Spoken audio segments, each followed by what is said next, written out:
Alright, I'm going to do a story of this planter. It's a white 6824, and anybody who knows anything about whites, this is a rare planter built in the 90s. There is a sales video of it on YouTube through AGCO or somebody, I'm not sure, but anyways, it's a planter that was designed to do it all in one shot. It's got a quick attach toolbar in the back that, when set up from factory, had rows to the front facing here and the back ones, so you could get to 24 rows and actually seed wheat on 9 inches, I believe. This is just set up with 8 in the front, 9 in back.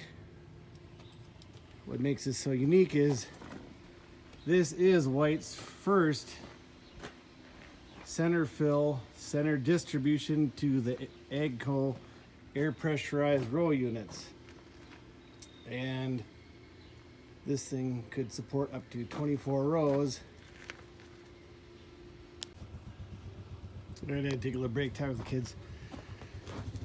So anyways, yeah, this is their first planter that could accomplish all of that in one shot. So I don't believe they've changed a whole lot in the row unit. You've got this green hose that provides your seed from the large air distribution system on top. The right hand side is sitting on the tractor here, provides your air for the black pipe, which is your standard air pressure to row units. And then there's a separate blower on the left hand side that's sitting on the tractor that provides your air for your distribution system. There's 3 distribution centers underneath here, and you can, depending on the seed size, you can adjust this ringed collar to accommodate airflow. You got a hydraulic reservoir with temperature gauge we installed. So there's 3 of those air distributions. Also, this was factory equipped with variable rate drive, variable rate sensor, standard White 400 controller, and on top is your variable rate you can dial on the fly, and this uses radar to control it. So we just use one of these little sensor one. It works really good actually with the whole assembly. Probably more reliable than using the speed sense on the wheel. So originally White would have set this up, there would have been one pump on the PTO to run, I would believe, just the variable rate portion, because that has to be pretty constant pressure. Ford doesn't have the open center hydraulics, so we put a bigger pump, bigger output line, and split the flow between the 2 hydraulic loads. And then this valve here splits between the blower to pressurize the air chamber up above, and also to run this auger so you can fill with a gravity box, which is kind of cool. We've never used it. We always got a seed trailer hooked to the truck, so never used it. No, I take it. I used it one time, but it works well. So, and then to split the flow, we just ended up bolting in a flow divider here, so we split the pressure between the 2 functions to get the proper RPMs on the fan assembly to pressurize the units.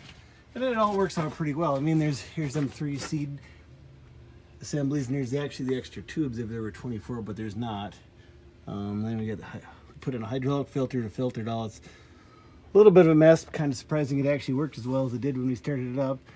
Then you've got your chain assemblies that run all the way through the center, so you can split it, and there's a jack assembly so you can drop the back, so you actually could plant this as just a standard 8-row narrow, which is fairly unique. Other than that, you got your ladder when you're down on the ground, and lights. I mean, this is a pretty good unit for something that was built, I don't know, mid-90s, I suppose. So then you've got your seed sumps with 2 lids that fried with 3 sumps, and just latch down. Probably the biggest downfall of this planter is you look at this compared to, newer ones. Everywhere in the central distribution system that would be plastic.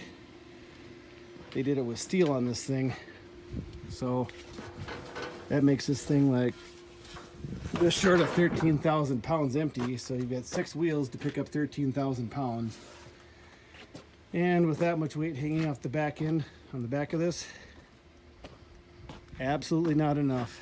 This thing is probably the worst planter you can have in the mud, except for maybe one where the wheels are in front of the toolbar, but because that hangs so far back, the back 9, you actually have